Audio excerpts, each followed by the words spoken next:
Good afternoon, everyone, and welcome to Meliora Weekend's Stanton Anthony Conversation, Igniting Social Change. My name is John Cullen, and I'm the Associate Director of the University of Rochester Susan B. Anthony Centre. Our Susan B. Anthony Centre was very excited to partner with the Rochester Centre for Community Leadership planning this event, and I would like to take this opportunity to thank Beth and Lauren from RCCL and Kirsten from our centre for their tireless efforts in putting this together.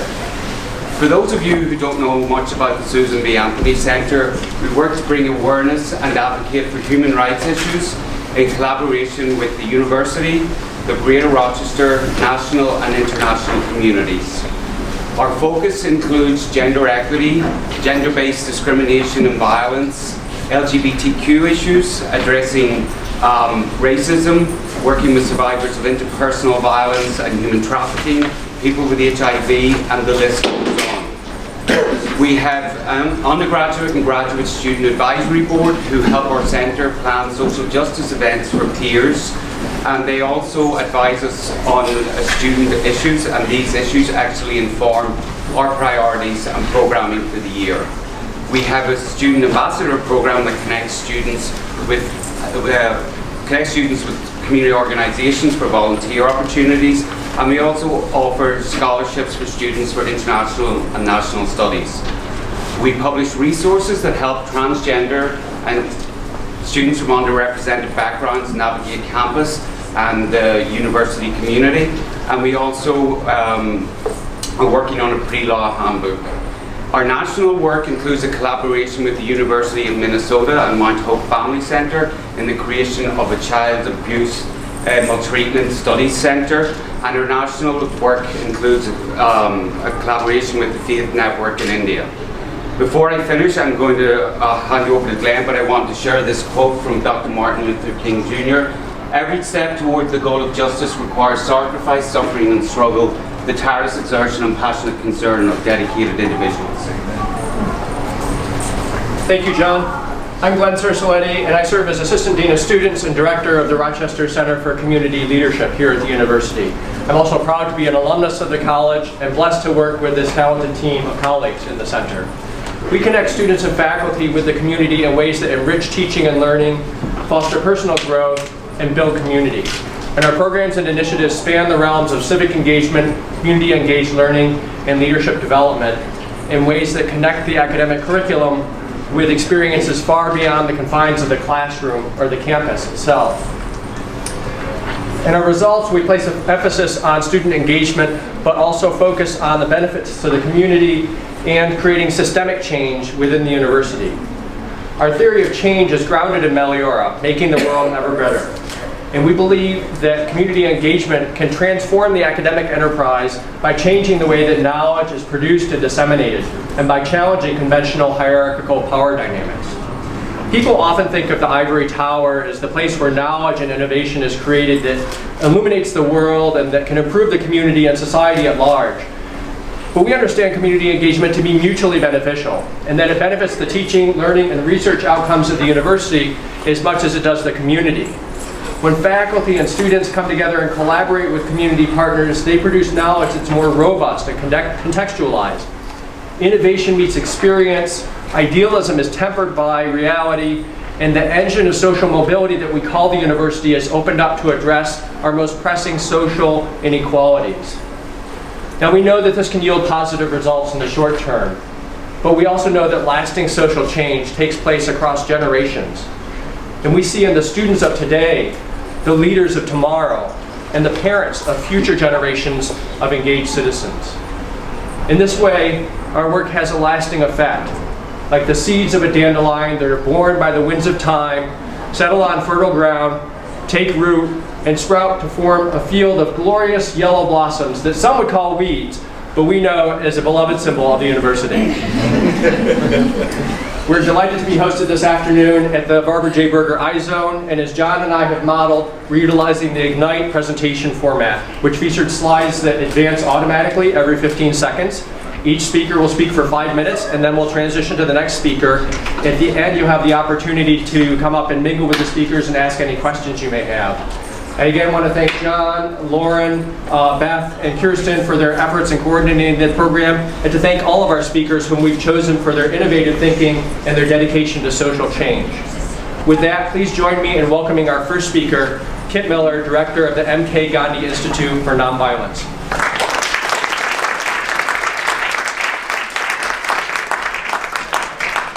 Hello, everybody. Hello. It's nice to see you all, and it's wonderful to be here. As you just heard, my name is Kit Miller. I have the good fortune of serving for the last 10 years as Director of the M.K. Gandhi Institute for Nonviolence. It's a heck of a job because I get the opportunity and the responsibility to interpret the idea of what does Gandhi's legacy mean in the context of the 21st century in the United States and beyond. When I first started this job, we were actually located right here on the campus in the Interfaith Chapel. It was like two of us basically working in a broom closet. And it was an interesting time because we thought, where should we be and what should we be doing? Gandhi's legacy was primarily not through having government position, a lot of money, a government position. It was through his radical solidarity with poor people. And so we decided at that time, in collaboration with leaders here, to move off campus to this formerly abandoned house very nearby in the Plymouth Exchange neighborhood. It took us about 2.5 years to rehab it to its current state of a space that hosts groups and individuals, thousands of people all year, every year. We're very privileged to work there, and one of my colleagues, recent U of R grad, is here today.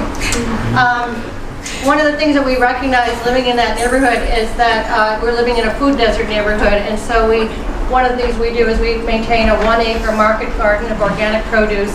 This year we're sharing produce with 15 households in our immediate neighborhood, which also includes eggs and fruit from our small orchard. We also host these community dinners, which brings people together from across all sorts of walks of life from the Rochester area. We do them regularly, and I hope every one of you will come to one soon. The food is wonderful, and it's vegan, because we know that eating a plant-based diet is one of the best things we can do to address climate change. This is our conflict transformation labyrinth, built using a South African design from the Truth and Reconciliation work. It's a public asset that's free and available to people from the community. Right behind us is school number 19, and what you see pictured right here is my colleague Matt with a group of students called the Brain Committee. Those students are working on solving problems for school 19. We have staff that we keep at school 19 and 17 every day, in addition to doing workshops in schools around the community. This is a conflict transformation workshop taking place at the Harley School. When we do workshops with youth, in addition, we're always looking at referencing those with power, privilege, and conversations on race. This is one of the big conferences that we do in partnership with the Rochester City School District every year, bringing people together to learn about restorative justice, restorative practices as an important element of creating a more just and peaceful society. These are some of the figures that from the work that we've done, especially at 17 and 19, we're very proud of the change in school climate that has taken place, in part through our direct services and in collaboration with others. A couple of years ago, we launched projects called Youth Healing Hate, which are grants up to $1,000 that support young people to be able to address issues of hatred in their schools, faith communities. That's with support from the Farish Foundation. One of our big ideas at the Institute is to go big, stay small, and get well connected. We work with many groups on this campus as well as in the community, and it's a continuous round of collaborating harder at our place. Outside Rochester, we've had the privilege for the last 3 years of presenting at the United Nations about our work. This was me 10 days ago at the Writers and Journalists Conference adjacent to the United Nations General Assembly. In those times, both inside the community and outside the community, these are some of the numbers rolled up. Our small team of just 10 people has worked with almost 19,000 people now and helped to adjudicate over 20,000 student conflicts in area schools. Last year, with the help of 2 of our recent alums also, we created this Nonviolence Now campaign, which was a social media project that was launched at the United Nations a year ago. This week, we reached 3 million people through that campaign. We're trying to keep it going, and we've had buses around the city of Rochester this summer with the ads. We also sell these Gandhian nonviolence cards, which we created at our place, printed in the city of Rochester, and they're sold all around the world to teach ideas about nonviolence in an experiential and fun way to young people. We have visitors from around the world regularly. This is a group of students from Iraq that were with us this summer. We're excited to be increasingly well known as a space nationally and internationally that teaches people about community-based nonviolence with young people. This is our small and mighty team of people. We're very interested in social justice begins at home, so the way that we pay people, remunerate people, the way that we look at our own issues of institutional and personal racism is very much a part of what we do. Our hope is that our space becomes a place in this community where people of all ideas can come together and feel at home, create an island of hope and peace in this time. Thank you very much.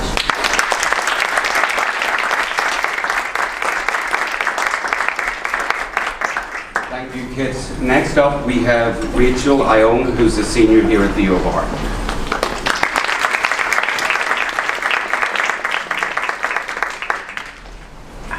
Hi, I'm Rachel, and it's a pleasure to be speaking about my summer internship and community engagement experience with African Impact in April, South Africa, located in the greater Kruger area. African Impact's main objective is to stop local poachers from destroying precious wildlife and ecosystems. African Impact takes two avenues through accomplishing this goal. One is through stimulating economic development, and second through teaching conservation education. For economic development, most poachers poach out of needs to generate income because they live in extreme poverty. African Impact created a program called Farmers of the Future, which uses farming as a medium to teach business skills and provide business opportunities for people that otherwise don't have it. The goal is people turn to Farmers of the Future to find ways to generate money instead of turning to poaching. Farmers of the Future works with high school students through adults. With high school students, we create a safe space to discuss the challenges that come with poverty and try to inspire the students for academic and career avenues that can lead to them exiting the cycle of poverty. On the farm, students take initiatives towards working collaboratively towards maintaining a vegetable garden. The garden teaches business skills that can be applied in the real world, such as teamwork, delegating tasks, and accomplishing goals. All the vegetables are split equally among the students, learning that there is reward for the hard work you put in. I got to interview the principal of the high school, and he said that a graduating class is 60 students, but only 3 pass with passing marks of 30% or greater, and the rest of the students disappear into the community without any career or future goals. Therefore, African Impact created an entrepreneurial program called Farmers of the Future, which works with young adults to use the money made from vegetable sales revenue and reinvest it into a startup business of their choice, allowing these program participants to create their own career stability. This is Tylo. He's a participant in our young adult program, and his passion is farming, and his business venture is creating a network of smallholder farmers to fulfill larger purchase orders for grocery stores and safari resorts. Next, this is Florence. Florence is 27, she has 2 kids, and she's never had a job. Her career venture is to open a daycare on a farm so she can sustainably feed the children nutritious meals. Business education is a paramount part of what we do at Farmers of the Future because it is important that these participants have necessary business skills in order to succeed. We meet 3 times a week and do important business lessons. I was personally inspired by the business education aspect of Farmers of the Future, and therefore I use this for my community-engaged capstone project through the Center of Community Leadership here at Rochester. I expanded all the business curriculum by creating end-of-module case studies to discreetly test how well participants are retaining the information so African Impact can customize each person's education. The second way we try to stop poaching is through conservation education and developing relationships between the youth and the animals around them. It's a very special way to make students realize the importance of the animals in their own backyards. Now, unfortunately, most youth think that the wildlife is only for wealthy white people, and this notion is because of the high entrance fees for Kruger National Park and the high entrance fees for game reserves. So we show them that they are entitled to enjoy these animals just as everyone else is. We get to work with the young students and we do fun engagement activities like scavenger hunts. We go and find insects, rocks, and other plants. We also do activities such as reading, playing games, and other activities just so they learn that they can trust African Impact and we will be there throughout their lives to ensure what's best for them. An issue that I realize in terms of reading is that we read a lot of donated Disney princess books that the children just cannot relate to. Therefore, I partnered with a student from George Washington University and we published a book on conservation education. The book is the first book to be translated into the native language of Spedi, which is spoken by the kids in that community. We used our original wildlife photography, and we partnered with animal research teams in order to get the best and most relevant information to the area. Now, as neither me or the partner that I worked with on this book, we're not animal experts, we got to partner with a really special animal research team, and we got to have hands-on experience learning, taking pictures, and information that we used for our book in real wildlife reserves, and we got to witness real interactions with animals, and it was very special to be a part of. An animal that really touched me was the rhino, as it is the most poached animal in South Africa because of its horn. Its horn is the third most valuable substance, even though it's keratin, but it is sold through Asian trade networks. And this animal is really struggling, but very important for the ecosystem. Another just super fun animal is the leopard. Leopards are they're very fast felines. They're very hard to spot because they're nocturnal, and so it's always very exciting to be out with the research team and to spot one of these very special animals. Now, thank you all for listening. I hope you learned a lot about African impact and what we're doing in the Port Hope community. And as the issue we're targeting is poaching, the response we took is not just trying to stop the poachers, but trying to prevent the future generation from having to succumb to poaching to generate income. Thank you.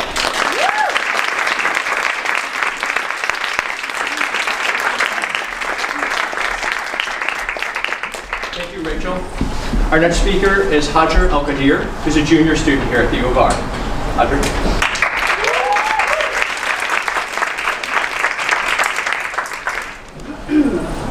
Hi everyone, my name is Hager, and I'm here to tell you a little bit about global citizenship and basically what it means to explore your individual and collective responsibilities. Now, this is a concept that I was first exposed to in a conference out in Switzerland. And the first thing they taught us was global citizenship through an example.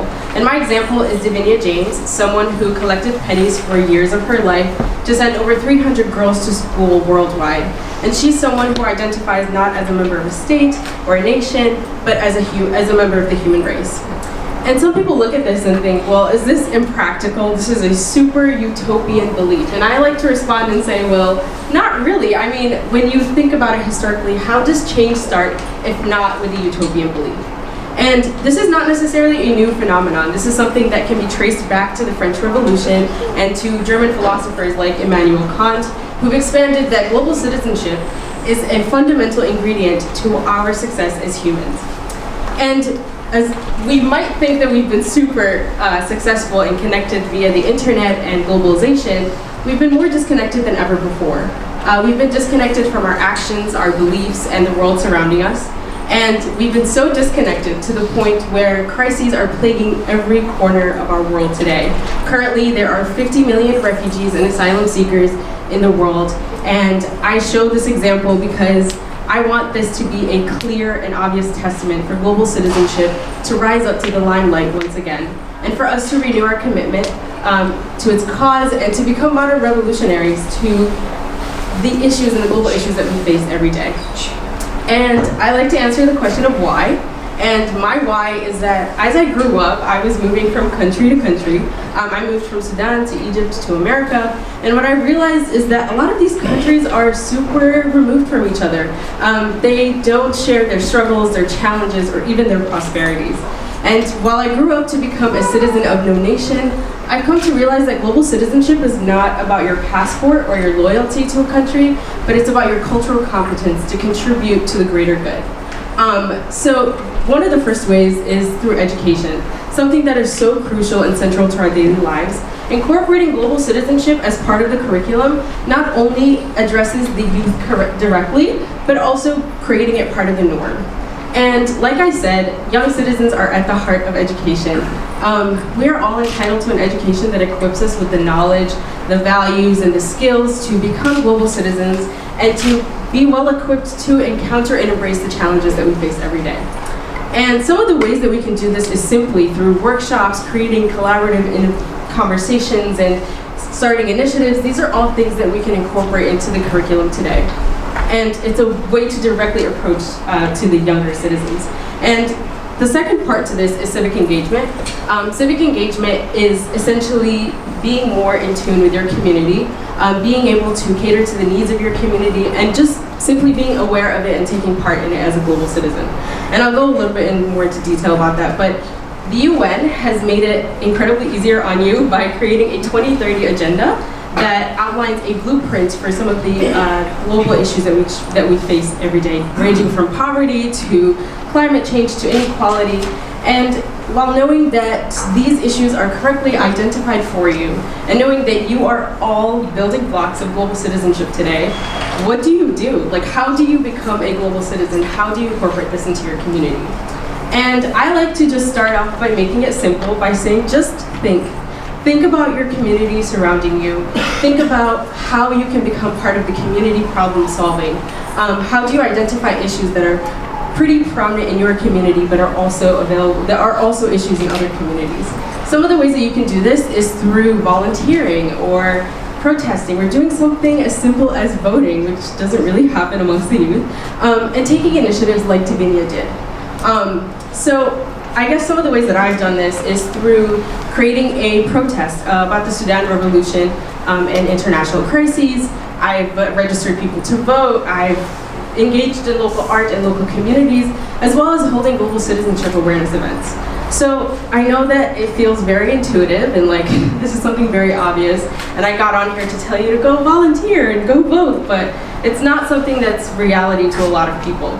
I'm here to tell you to take the initiative and to help others become part of the global citizenship movement, to become part of the global community.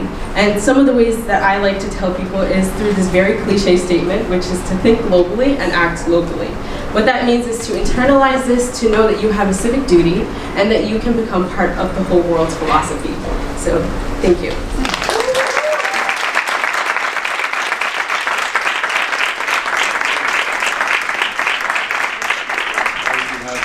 Our next speaker is Kavya Bana, who is actually a U of R alumna and a first-year medical student over at the Medical Center.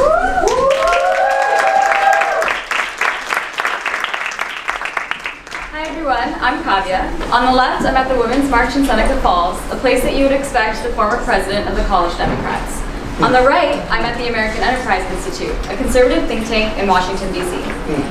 So what am I doing surrounded by Republicans? Trying to change their minds, of course. Well, I went in with the idea to hopefully change some people's minds, I didn't expect that I would be drastically changed by this experience. To share with one of you guys the most important lessons that I gained though, I'm going to begin by posing a question. What's the greatest problem facing America today? If you asked me this question prior to this summer, I would have responded immediately with a lack of empathy. I felt very strongly that people just didn't care about their fellow human beings, either because they were willfully ignorant, lived in a bubble, or were evil people who just cared about themselves. To provide my amended answer though, I'm going to share with you a conversation. Early on, I was discussing the issue of abortion with a young woman, both a conservative and a feminist. Of course, I made my case about pro-life policies hurting women, and she said that she understood. But at the core, she remained pro-life because her siblings were adopted, and she couldn't imagine if their mother had made the decision to abort them. I went silent. Before this moment, I could never fathom how someone who claimed to be a feminist could be pro-life. But now, I could. I didn't agree with her, but I had to treat her experience with dignity. Her opinion could not be invalidated, and it was equal to my own. That conversation was a preview for the weeks to come when later I found myself in direct conversation with Tim Carney, who posits in his book that impoverished rural white Americans voted for Trump because they felt that the American dream was dead for them. Upon learning this, my knee-jerk reaction was to scream, "You mean like the millions of black and brown Americans that the American dream didn't exist for centuries? So now we care because white people are poor." Part of me wanted to be just willfully ignorant of white poverty because I truly believed it served white people right. I had to take a step back though, because what did I become if I purposely ignored a large part of the population? Or more correctly, who did I become? Where was the difference between me and millions of Americans that turned away from racism and oppression if I turned away from poor white America? Before I could even help it, my mind began to form the thoughts, well, white people are responsible for their poverty. They had all of the opportunities and the privilege, and they still chose this life. Stop. What did I just think? Did I just sound like all of the older white men I despise? Did I just blame poverty on people being lazy? My whole upbringing and my education had led me to be invisible to the lives of the white poor. Was it that I wasn't being empathetic to their plight? Or was it that I valued and cared more about the plight of Black Americans? It wasn't fair of me to hold one group's experience up while minimizing another's, even if I thought that objectively one group experienced more injustice than another. I had to come to terms with the fact that even if there was a clear hierarchy of my head of who had experienced more hurt at the hands of America, that hierarchy was different for everyone. As much as I wanted to think that my experience was based in fact, and maybe it was also based in just that, my experience. My experience in Rochester schools and San Jose schools made me always put Black and brown children first. Though it seems somewhat obvious in retrospect, not everyone in America had the same experience as me. That's not to say that one experience is more right or more true than another, but frankly that it's sad that me and someone in rural America could be ignorant to the lived experiences of so many Americans. It's not that either of us lacked empathy. We were exposed to, and therefore empathetic to, different stories. Now, don't worry, this isn't a long-winded way of rationalizing the racism of Trump supporters. It is a way, though, of questioning if our enemies are really full of evil and lack any sort of empathy, or if we all need to be more accommodating to the idea that not everyone has the same lived experience as us. So perhaps then, the greatest problem facing America today is not a lack of empathy. Perhaps it's the difficulty of recognizing that the people we dislike, despise, and maybe even hate are still people whose lives are worth just as much as the lives of the people that we care about. Before I went to DC, I would have described myself as an open-minded person, but upon leaving, I'm able to enter conversations with a renewed appreciation for the different experiences people have and how these experiences shape their opinions. Ultimately, I left DC with hope that if I, a vocal and opinionated Democrat, could converse and debate civilly with Republicans, people who I used to think were truly evil, then perhaps we could bridge the stark divide amongst Americans today. Thank you.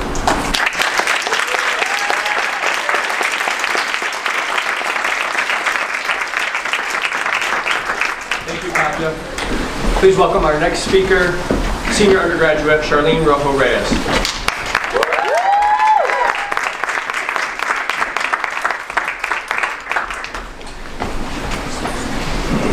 It's easy to look at us and not understand, to assume, to judge, yet know nothing about us.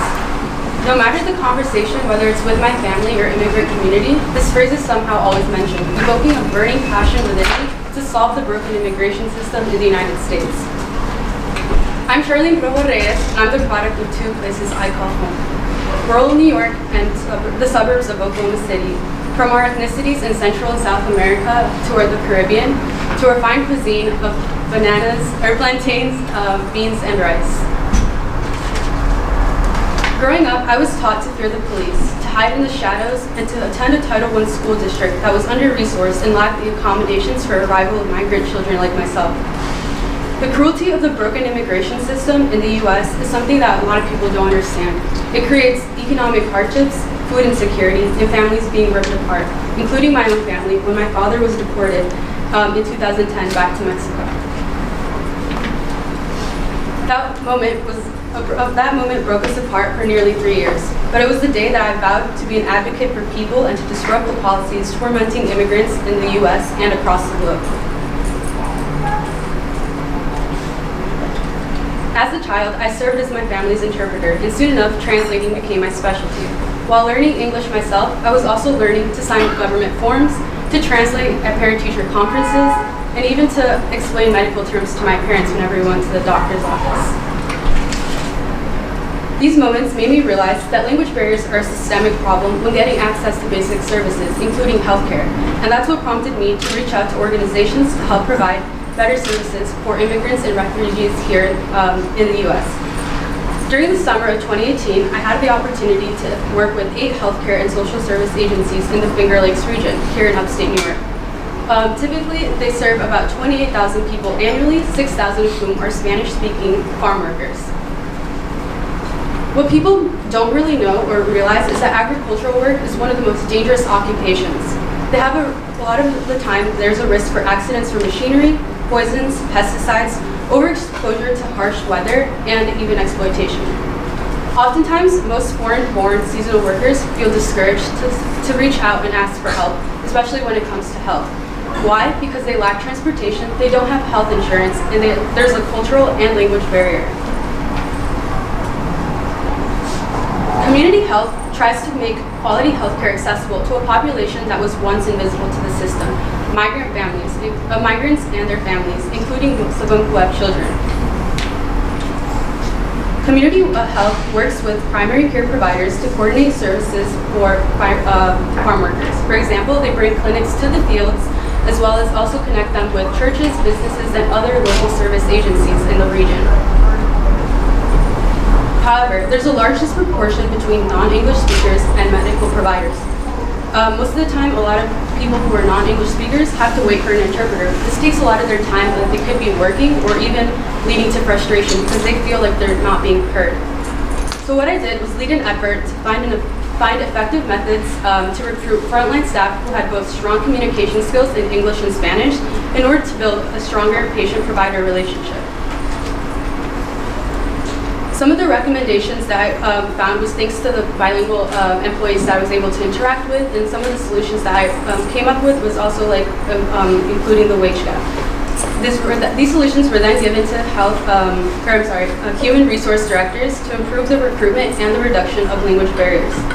What I realized is that oftentimes we focus too much on global scale issues rather than acknowledging the ones that are in our own community here locally. I also realized that there's power behind data-driven solutions that can affect local lives. Despite finding solutions for a predominantly Spanish-speaking population, there's more work needed to be done for non-Latinx migrant workers and people who don't have the necessary interpreter or healthcare. So if you're passionate about issues in migration, poverty, urban planning, or healthcare, public policies address these challenges. Research plays an integral role in influencing policy and making policy-making decisions. Advocacy and social research produce transparent evidence to inform local, state, national, and global policies, and the potential to actually transform lives for the better. My communities have taught me to be resilient, resilience by advocating against social injustices. If you want to break the system, find out what it is that you want to influence and who it is you want to create a better life for. Thank you.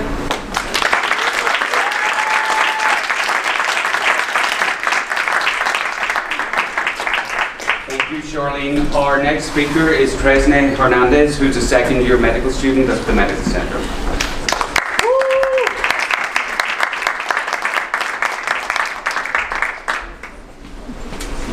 So on the topic of social change, when I think about social change, I think about building meaningful relationships. So I want to share a little bit about myself, about the relationships that have shaped and sustained me, and how they support me to continue making small, sweet steps for contributing. So I'm a white person of Mexican, Scotch, Irish, and German descent. Here's a picture of me and my dad, also featured in the audience.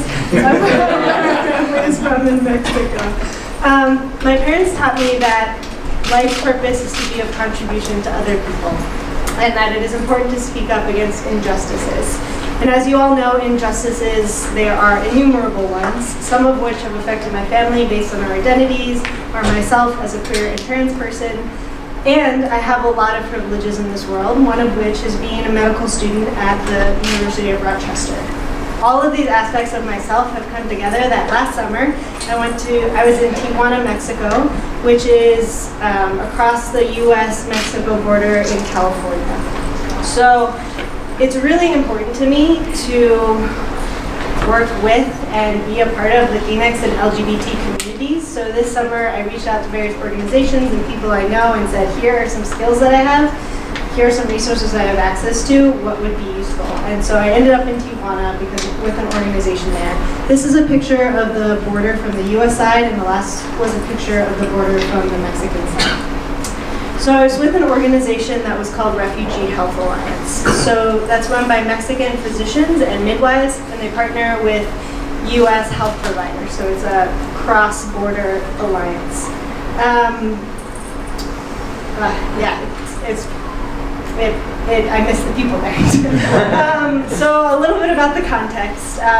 When I was there this summer, there were 8,000 people in Tijuana looking to petition for asylum in the United States. And people were coming from all over the world.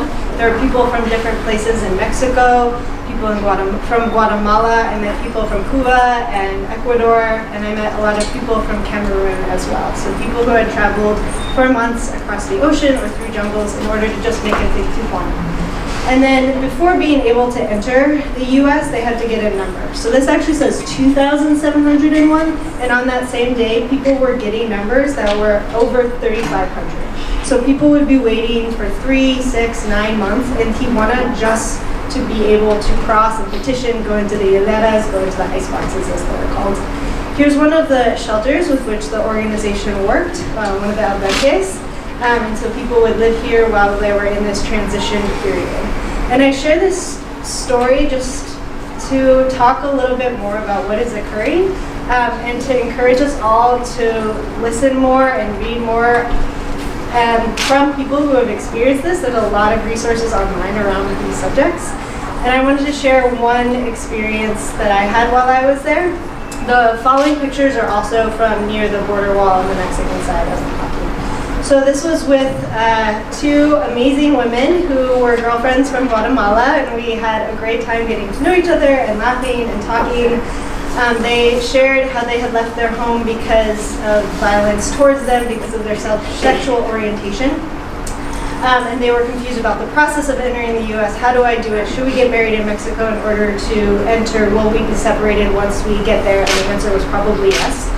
And I share this story to say that people are incredible and that systems often are against them and are not supportive for them. So I always come back to building relationships with people and people who are interested in supporting people in our communities and the communities in the way in which they want to be supported. So here's a picture of medical students, a group of Latinx and other medical students. And so I'm continuing the relationships with people in Tijuana, but also here at the University of Rochester, seeing how I can be useful from afar, but also useful here. We spoke to a lot of organizations here in the area. Alianza Agricola is another one of them. There's also a lot of resources online. This is a picture of the inside of my mind. How I sometimes feel I make a lot of mistakes. I don't know what to do a lot of the time, but every time I come back to relationships and how I can make a small, sweet step today. So today, my small, sweet step is that I'm going to research when the next training for medical students is. I'm providing supportive physical examinations for people who are seeking asylum in the US. And I want to leave this 5-minute rapid talk with this question for you all, hoping that it will start some conversations with you. Thank you.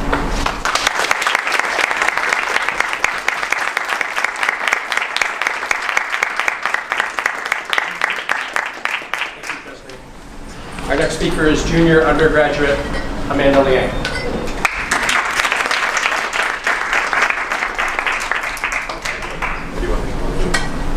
I'll just like that. That's fine. Do we need the mic for the recording? Well, for accessibility purposes. Yeah. Okay. Sorry. This works. Hello. Okay. Great. This presentation is about power. This presentation is about voice. But more specifically, this presentation is about competitive collegiate debate, hostile environments, and speaking truth within them in order to carve space. Hi, my name is Amanda. Here's a laundry list of random achievements. I'm from Hong Kong. Last year alone, between tournaments, office hours, all of the debating I did amounts to about 600 plus hours, which is a lot. And clearly debate is a contact sport, hence the arm. So first, what is debate? Debate is a competitive academic space where speakers, typically in teams of 2, compete to persuade a panel of judges, adjudicators, of their side in relation to a motion. We get 15 minutes of prep, and there are 4 teams in a round. So it's not all fun and games. Like everything that exists in the world, there's a demographic slant that happens when the people who tend to win debates are largely heterosexual white men with, deep booming voices and look like my debate partner. So here are some statistics regarding this demographic slant. Now, the most important part here is that it tells us what we affirm in debate, what is important. We say that like, these arguments are important, other arguments are less important, and this poses a significant disadvantage to speakers from comparatively less privileged backgrounds. This is actually just an outline of a paper that will be published eventually about this research. We don't have a lot of data, but if you want to conceptualize it like this, think about, say we enter a motion like this. It's about sexual assault, it's about female juries, except every single person in the round is a white heterosexual man, except for one person. You can see how that discourse happens. It's not that great. But what's worse isn't the explicit stuff, more of the implicit stuff that happens. Debate is a hostile environment in which as a woman I feel like I'm being shut out. Oftentimes I feel like I'm not being listened to. Even when I am the chair of a debate panel, I still feel shut out. Now, what's worse about that is the guilt of staying in a place where you're like, oh, but like these people don't want me here. I don't feel like I'm accessing actual legitimacy or discourse at all.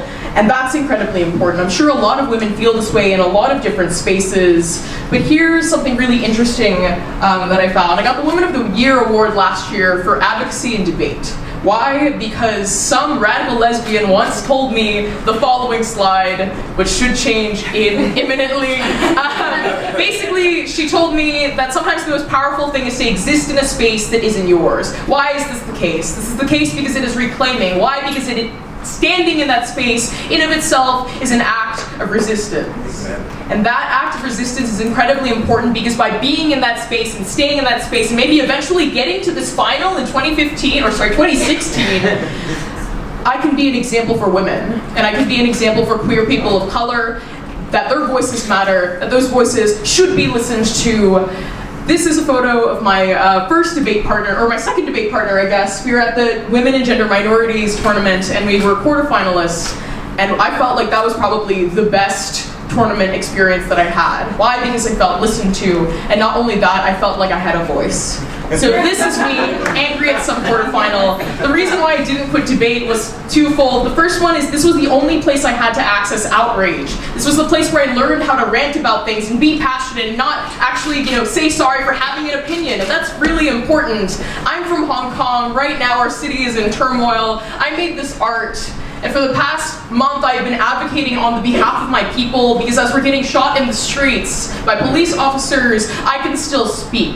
Debate taught me that I had a voice, that my voice matters, and not just that my voice matters, but rather that people are listening. And that reclamation of power is the most important thing to me as a person. It means that when the state is abusing my people, it means that when I see abuse in the form of, even in interpersonal relationships, it means that now for the first time in my life, I have words. I have the words that I am able to reclaim power with. I have the words to be able to speak and call people out, to speak to power, and to build community. So these three photos are just some of my favorite photos. Friends, lots of friends from debate. More importantly, a community of individuals who are highly critical, who want to think about the world. Now, the first debate of the season was actually at Bard College. Hannah Arendt is buried there, so we paid pilgrimage to her. And here's a quote from her. "Under conditions of tyranny, it is easier to act than to think. But for me, debate has been a community where every single individual is thinking. And not only thinking, but speaking, making their voices heard, making their stories heard. And in that action, in that act of resistance, we stand. And for that reason, I am incredibly proud to propose." Thank you.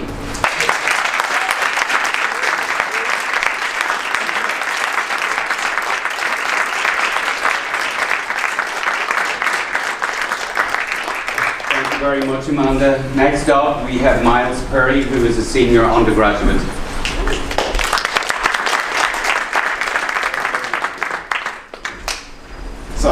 Hello everyone, I hope you are all having a powerful day filled with impactful presentations and hopefully soon livers full from an open bar. I would like to especially shout out the class of 69 because some of this will be interesting because some of the pictures you will see is your 50th reunion, so you may have lived some of the experiences that I proposed. First, I would like to introduce myself. My name is Miles Perry. I'm an activist, a senior who's been involved in Pride, BSU, DLH, and I do too much. Mel Weekend is an interesting time for me and my fellow black peers because in many ways it is a personification of our relationship with the school. Mel Weekend is interesting for me. Mel Weekend is a time of being dazed, confused, and unaware of what is happening. We are outsiders looking into a litany of resources, power, and wealth that we may never see in our lifetimes. Currently on campus, I can collectively say that there's more than $10 million walking around, and how many of these dollars will open doors for black students? Mel Weekend is, as a black student, seeing and hearing the word Meliora 1,000 times and knowing that your activism is what makes this campus ever better. Activism that feels less like an optional good and that we do, and more like a second job. One of the first things as black students that we face is this constant double consciousness that we must bear. At a PWI, we are constantly seeing ourselves through the eyes of our white peers first, and sometimes we get direct indications of just exactly how they feel. Beyond that, black students are battling against a larger systemic problem like the arming of public safety or the threatened removal of DLH. These burdens fall entirely almost on the backs of black students.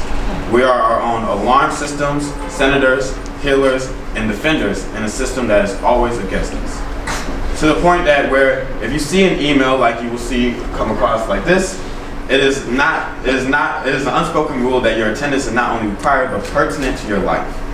This in itself is a second job. It feels like we are constantly having to put our racial identities before our academic identities. And this is something that it feels like we only go through. Beyond that, it's often the same 15 or so black students invited to the table to deal with these issues. We as black students want to see proactive change, not just reactive responses to our protesting. We are constantly having to change the system. In fact, I can say that no major change for black students' life has not come with our own activism. 1969, BSU members barricade themselves in the 5th floor of Douglas for 5 days. All of them are suspended, even though eventually over 400 students joined their cause. As a result, we get the Office of Minority Students Affairs. 1999, a sit-in at Wallace. As a result, OMSA is removed from the bottom floor of Lattimore to the main quad on Dewey, and Minority Student Advisory Board is made. I could go on, but I want to emphasize that these issues that we talk about are not new. For example, with the ever-growing diversity problem and how it seems to have just stalemated over the years, the black population is not getting any bigger. There are no new soldiers being added to the front. We are the same numbers that we have been consistently for about the past 4 or 5 years that you see in the coming slides. So what does this mean to Mel Weekend? Frederick Douglass once asked a question in Seneca on the 4th of July, where he posed the question, what is the 4th of July to a slave? Many took this question as an attack. Many wondered why a free man would say such an insightful thing in a room full of abolitionists who even gave him the platform to speak. He asked the question because he was acutely aware that he stood in a position that not many people that looked like him would be given. He challenged the audience to do more, to change that reality that not many people like him would be given this position. I now pose the question, what is Mel Weekend to a black student? Mel Weekend is watching networking that won't connect to you like you of our Wi-Fi. Mel Weekend is knowing that your activism is what forced the campus to be ever better for everyone. So now I ask the question, what are you all doing to pay it forward? Like Douglas, I challenge you all to do more. You can start after this event. Go to the OMSA networking event. Offer one of the students there an opportunity of a lifetime that will change their life forever. And I want you to continue thinking, what have you done in the past 24 hours to change the life of a black student? And what will you do in the next 24 hours to change the life of a black student? Thank you all.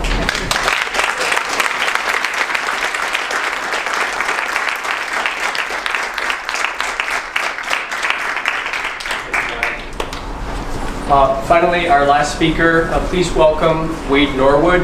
If you saw yesterday's inauguration of President Mangelsdorf, you know that Wade has many identities in connection with the university. He is an alumnus. He is the parent of a current student and former student. His spouse and son, staff members here at the university. In the greater community, he is currently Executive Director of Common Ground Health. Please welcome Wade.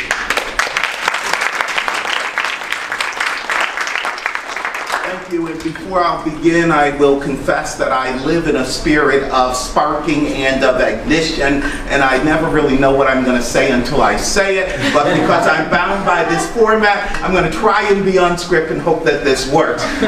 Although we most often see pictures of Stanton and Anthony in their later years, it's important that we remember that they once were, as all change agents, young, wild, and free. And the idea of being a change agent is to be incredibly provocative and somewhat crazy, as they were seen. And as you can see from my big glasses in the 1980s, I once was young, still a bit crazy. But as I look back on the younger me, and I am still friends with the even younger me, I see that the spark that the university ignited within me was struck in the context of my family. A group of people committed to hope, to believing in tomorrow, and to the knowledge that, as Douglas said, when there is nothing else that we can change, we can always change ourselves. And my life since I left the university started in the realm of politics, but I have undergone changing myself. And I now seek to make social change through health planning, focusing on the nexus of health, race, poverty, and marginalization. And the story of Rochester, where concentrated poverty has been on the rise for the last 40 years. It has been my canvas and the playground in which I have grown, and I have deepened my partnership with the university. The recent regional study of poverty and health by Common Ground Health, my agency, found that when we look beyond Rochester, the face of poverty does not look like my face. In fact, it looks like y'all. When we look at poverty in the region, we see that there are substantial pockets of poverty throughout the Finger Lakes region. And these areas, by and large, mirror the areas that also are the home of the highest rates of premature death. And as Dr. King observed, when it comes to all forms of inequity, health inequity is the most morally reprehensible, because this is about life and death. And as you can see in our region, the disparity by poverty accounts for 8 years of death that's experienced by poor people. And although we're focused on class in my remarks, we can't forget the role that race and ethnicity plays. Communities of color are 3 times more likely to live in poverty than their white neighbors. And premature mortality fails to capture the true costs of extreme financial stress on health. As our health survey showed, being poor puts residents at increased risk for developing chronic illness that can make everyday life a struggle. And the emotional toll of financial stress is just as corrosive. Poverty isn't just about not having money. It weighs on the heart and it weighs on the spirit. And there's very little public conversation about the simple truth that being poor sucks. Poverty and the health inequity from poverty steals more years of life in this Finger Lakes region than any other cause of illness. It cuts lives short across the region more than opioid does, homicide, suicide, and lung cancer. But I don't mean to stand here and depress you, because I want you to know that there are things we can do about it. And it's not about medicine, it's about community. Part of Common Ground Health's work happens to take place in local barbershops and beauty salons. We are also active in churches, and we turn community thought leaders into health educators. And the results of our work are measurable. Over the course of the last decade, by bringing the power of community to health improvement, we have reduced the risk of high blood pressure for those who are the most ill in this community by 41%. And this improvement has been across every racial and ethnic group, across the entire geography of the Finger Lakes region. And although disparities still exist and there is still work to be done, the model of bringing community to the forefront of healthcare improvement proves that we can move medicine to health, and we can move from health to healing. And because we've done so, I leave with you the very same advice that Susan B. Anthony gave. Forget conventionalisms. Forget what the world will say. Whether you are in your place or out of your place, think your best thoughts, speak your best words, and do your best work. Looking only to suffering humanity your own conscience and your own God for approval. Thank you.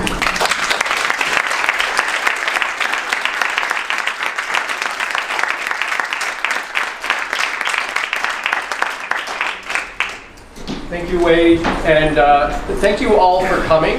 Thank you so much to all 9 of our speakers. Could I please ask you all to give them a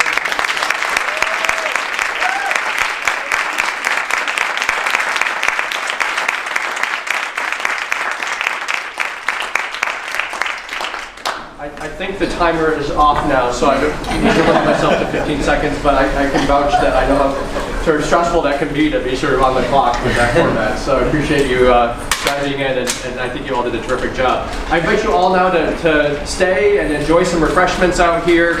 Thanks again to those who helped to coordinate, Beth, Kirsten, Laura Caruso, John, for the collaboration with the Susan B. Anthony Center. And again, thank you all for coming, and please help us to continue this social change moving forward.